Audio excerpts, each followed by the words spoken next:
సియా చదువుకున్న అమ్మాయి. మంచి విద్యతో పాటు తన తల్లిదండ్రుల నుంచి మంచి సంస్కారాలను కూడా పొందింది. తన మంచి గుణాలను చూసి ఎన్నో మంచి మంచి సంబంధాలు ఆమెను వెతుక్కుంటూ రావడం మొదలయ్యాయి. ఒకరోజు ఉదయం, అమ్మా, నాన్న, లేవండి, మీకోసం నేను టీ ఇంకా కాఫీ చేసుకుని వచ్చాను. గుడ్ మార్నింగ్ సియా. గుడ్ మార్నింగ్ అమ్మా. గుడ్ మార్నింగ్ నాన్న. గుడ్ మార్నింగ్ తల్లి. రెండు ఎందుకు చేసావురా తల్లి? ఏదో ఒకటి చేస్తే అయిపోయేదిగా. నీకోసం టీ, ఇంకా నాన్న కోసం షుగర్లెస్ కాఫీ. ఏదేమైనా రోజు నీ చేతి టీ తాగితే తప్ప మాకు రోజు మొదలవద్దు తల్లి. అబ్బా, ఎంత బాగుందో అమ్మా నీ చేతి కాఫీ. రోజు నీ కాఫీతోటి మాకు రోజు మొదలవుతుందమ్మా. నువ్వు అచ్చు మా అమ్మలాగే కాఫీ చేస్తున్నావురా. మా అమ్మని కూడా మరిపిస్తున్నావు. చూడవే, నా బిడ్డ దగ్గర కాఫీ చేయడం నేర్చుకో. మళ్ళీ అది పెళ్లి చేసుకుని అత్తారింటికి వెళ్ళాక నాకు కాఫీ కష్టాలు మొదలవుతాయి. బాగుందండి. గుడ్డు వచ్చి పిల్లని వెక్కిరిచ్చిందంట. అలా ఉంది మీ వ్యవహారం. దానికి కాఫీ నేర్పింది నేను, మళ్ళీ నన్నే అంటున్నారా? అబ్బాబ్బాబ్బా, మళ్ళీ మొదలుపెట్టారా మీ పంచాయతీ? లేవండి, లేచి ఫ్రెష్ అయ్యిరండి. నేను మీకోసం వేడివేడి టిఫిన్ రెడీ చేస్తున్నాను. ఇలా మమ్మల్ని నువ్వు మరీ బద్దకస్తులు ఉంచేస్తున్నావే. ఇదంతా ఇంకా కొన్ని రోజులే కదమ్మా. నేను పెళ్లి చేసుకుని వెళ్ళిపోయాక మీకు టీ కాఫీ పెట్టి ఇవ్వలేను కదమ్మా. ఒక్కసారి అందరి కళ్ళల్లో నీళ్లు తిరిగాయి. సరే సరే, లేవండి, మీకోసం వేడివేడి టిఫిన్ రెడీ అవుతుంది. తిందూరు కండి త్వరగా. ఇతను మోహన్, మంచివాడు, పెద్ద కంపెనీలో జాబ్ చేస్తున్నాడు. కానీ ఇతనికి తన తల్లి అంటే చాలా భయం. తన మాటకు ఎదురు చెప్పడు. ఈమె మోహన్ తల్లి షర్మిళ. ఈమెకు అహంకారం చాలా ఎక్కువ. ఇంట్లో బయట తన మాటే చెల్లాలని చూసే రకం. తన మాటకు ఎవరైనా ఎదురు చెబితే అస్సలు తట్టుకునేది కాదు. అందుకే తనకు కాబోయే కోడలు చాలా అణుకువగా, నెమ్మదిగా ఉండాలని, తన మాటకు ఎదురు చెప్పకూడనిదై ఉండాలని చూస్తుంది. అలాంటి కోడలి కోసం వెతుకుతుండగా ఒకరోజు పంతులు గారు ఒక సంబంధం తీసుకుని వచ్చారు. నమస్కారం అమ్మ షర్మిళ గారు. నమస్కారం పంతులు గారు. చాలా రోజులు కనిపిస్తున్నారు. నేను చెప్పిన విషయం ఏమైంది? అవునమ్మా, మీ పని మీదనే తిరుగుతున్నాను. మీరు ఎప్పటి నుండో మీ అబ్బాయి గారి కోసం మంచి మంచి సంబంధాలు తీసుకొని రమ్మన్నారు కదా. మీరు చెప్పిన లక్షణాలు గల అమ్మాయిని వెతికి వెతికి తీసుకుని వచ్చేసరికి ఇంతకాలం పట్టిందమ్మా. సంతోషం పంతులు గారు. అమ్మాయి పేరు, వివరాలు చెప్పండి. అమ్మాయి పేరు సియా.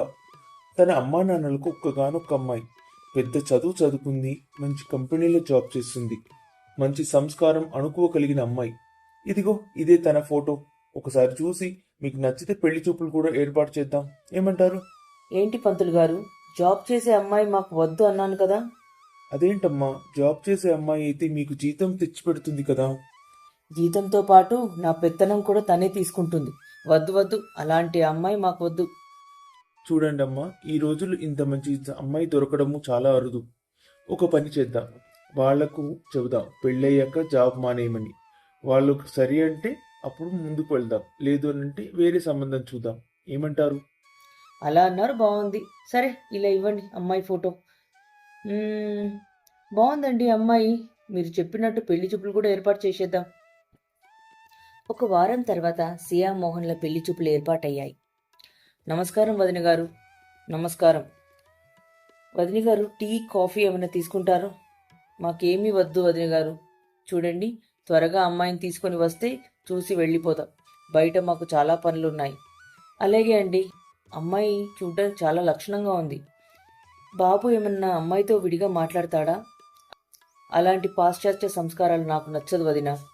వాడు నా మాట జవదాటాడు. ఏమీ అనుకోవద్దు. పెళ్లికి ముందు ఎంత తక్కువ మాట్లాడితే అంత మంచిది. అలాగే వదిన, మీ ఇష్టం. మరి కట్నం లాంఛనాలు ఏమైనా? వదిన గారు, మాకు కట్నం మీద ఎలాంటి ఆశ లేదు. మా ఇంటిని ప్రేమగా చూసుకునే మంచి సంస్కారవంతమైన కోడలు మాత్రమే కావాలి. అంతకంటే మాకు ఇంకేమీ అవసరం లేదు. చూడండి వదిన గారు, మా అమ్మాయికి మంచి చదువుతో పాటు సంస్కారాలు నేర్పించడంలో మేము ఎలాంటి లోటు చేయలేదు. మిగతాదంతా వారి వారి అదృష్టం మీద ఆధారపడి ఉంటుంది. తల్లిదండ్రులు పిల్లల్ని కనగలరు కానీ వారి అదృష్టాన్ని రాయలేరు కదా. కానీ వాళ్ళ జీవితం సంతోషంగా ఉండాలని మాత్రం కోరుకుంటారు. అలాగే మేము కూడా. చాలా బాగా చెప్పారు వదిన గారు. సరే, ఇప్పుడు మేము వెళ్తాము. పంతులు గారితో మాట్లాడి జాతకాలు చూపించి నిశ్చితార్థ ముహూర్తం ఖరారు చేసి మీకు తెలియజేస్తాను. సరే వదిన గారు, చాలా సంతోషం. ఉంటాము. కొద్ది రోజుల్లోని సియా మోహన్ల నిశ్చితార్థం జరిగింది. సరిగ్గా నెల రోజుల తర్వాత ఇద్దరి పెళ్లి కూడా జరిగిపోయింది. పెళ్లి తర్వాత సియా తన అత్తగారింటికి వెళ్ళింది. పెళ్ళైన వారానికి సియా తల్లి సియాకు ఫోన్ చేసింది. అమ్మా సియా, ఎలా ఉన్నావు? అత్తారింట్లో అంతా బాగానే ఉందా? ఏమైనా ఇబ్బంది ఉందా? నిన్ను చూడాలని, నీతో మాట్లాడాలని చాలా అనిపించింది తల్లి, అందుకే ఫోన్ చేశాను. హలో అమ్మా, నేను బాగానే ఉన్నాను. అత్తయ్య గారు కూడా నన్ను బాగా చూసుకుంటున్నారు. మీరంతా ఎలా ఉన్నారు? నాన్న ఎలా ఉన్నాడు? నేను కూడా మిమ్మల్ని చాలా మిస్ అవుతున్నాను. మేమంతా బాగానే ఉన్నాం తల్లి, కానీ నువ్వు వెళ్ళిపోయినప్పటి నుండి ఇల్లు చాలా వెలవెలబోయింది. ఎక్కడ చూసినా నీ జ్ఞాపకాలే. పొద్దున్నే లేచి మాకు కాఫీ టీ ఇచ్చేదానివి, కానీ ఇప్పుడు ఇలా ఇవ్వడానికి ఎవ్వరూ లేరు. కిచెన్లో నీ జ్ఞాపకాలే, నీ రూమ్ దగ్గర నీ జ్ఞాపకాలే, హాల్లో నీ జ్ఞాపకాలే, ఎక్కడ చూసినా నీ జ్ఞాపకాలే తల్లి, నీ ఆలోచనలే. కానీ వెంటనే గుర్తొస్తుంది నా కూతురు ఇప్పుడు తన అత్తింటికి వెళ్ళిపోయిందని. కానీ 2 రోజులకు ఒక్కసారైనా ఫోన్ చేస్తూ ఉండమ్మా. అలా అనకమ్మా, నేను ఎక్కడున్నా మీ కూతుర్ని. కొత్త ఇల్లు కాబట్టి అందరితో కలిసిపోవడానికి కొంచెం టైం పడుతోంది అంతే. అందుకే నీకు ఫోన్ కూడా చేయలేకపోతున్నాను. నువ్వెప్పుడు సంతోషంగా ఉండాలమ్మా. చిన్న విషయమైనా పెద్ద విషయమైనా మీ అమ్మ దగ్గర ఏది దాచిపెట్టకు. నీ సంతోషమే మా సంతోషం. మీరు నా గురించి ఏమీ ఆలోచించకండమ్మా. నేను బాగానే ఉన్నాను. నువ్వు నాన్నని జాగ్రత్తగా చూసుకో. త్వరలోనే వచ్చి మిమ్మల్ని కలుస్తాను. సియా తన అమ్మతో మాట్లాడుతుండగా ఆమె అత్త షర్మిల గదిలోకి వచ్చింది. అమ్మా సియా, ఇప్పుడు నువ్వు అత్తింటికి వచ్చావు కదా, ఫోన్ పెట్టేసి ఇక్కడి వాళ్లతో కలిసిపోవడానికి ప్రయత్నించు. ఎప్పుడు పుట్టింటి గురించి ఆలోచిస్తే ఈ ఇంటితో ఎప్పటికీ అనుబంధం ఏర్పడదు. అర్థమైందా? అత్తయ్య, అమ్మకు నా గురించి కాస్త బెంగగా ఉంది. అందుకే నా క్షేమం తెలుసుకోవడానికి ఫోన్ చేశారు. పెళ్లికి ముందు మీ అమ్మ సంస్కారాల గురించి ఎంత గొప్పగా మాట్లాడింది. ఇదేనా ఆ సంస్కారం? పెళ్ళైన మొదటి వారానికే కూతురు జీవితంలో జోక్యం చేసుకోవడం మొదలుపెట్టింది. ఇంకా పెళ్ళై 1 నెల కూడా కాలేదు, అప్పుడే ఫోన్ చేసి క్షేమం అడుగుతోంది. చూస్తుంటే కూతుర్ని అత్తారింటికి పంపినట్టు లేదు, ఏదో హాస్టల్కో జైలుకో పంపినట్టు అనుకుంటుందేమో. మేమేమైనా నిన్ను కష్టపెడుతున్నామా? అంత ప్రేమ ఉంటే పెళ్ళి ఎందుకు చేసినట్టు? ఇంట్లోనే ఉంచుకోవాల్సింది. చూడు, కన్యాదానం అంటే నిన్ను మాకు దానం చేసినట్టు. ఇకపై కూతురు తన కొత్త ఇంటిదే అని అర్థం. నిన్ను మాకు అప్పగించిన తర్వాత మళ్ళీ మళ్ళీ ఫోన్ చేయాల్సిన అవసరం ఏముంది? అత్తయ్య, మా అమ్మ నా మనసు మార్చలేదు. మన కుటుంబ విషయాల్లో కూడా జోక్యం చేసుకోలేదు. కేవలం కేవలం నా క్షేమం తెలుసుకోవడానికి ఒక్కసారి ఫోన్ చేశారు. అందులో తప్పేముంది? అది కూడా వారం తర్వాత చేశారు. అది కూడా తప్పేనా? ఇన్ని రోజులు నేను మా అమ్మ నాన్నలను వదిలి ఎక్కడ ఉండలేదు. కాబట్టి వాళ్లకు నాపై బెంగగా ఉండడం సహజం. దానికి మీరు మా అమ్మని ఇలా అంటున్నారు. కానీ సియ చెప్పిన మాటలు షర్మిలపై ఎలాంటి ప్రభావం చూపలేదు. ఆమె సియను పదే పదే మందలిస్తూనే ఉంది. అత్త మాటలు విన్న సియ తన గదిలోకి వెళ్లి గంటల తరబడి మౌనంగా కూర్చుంది.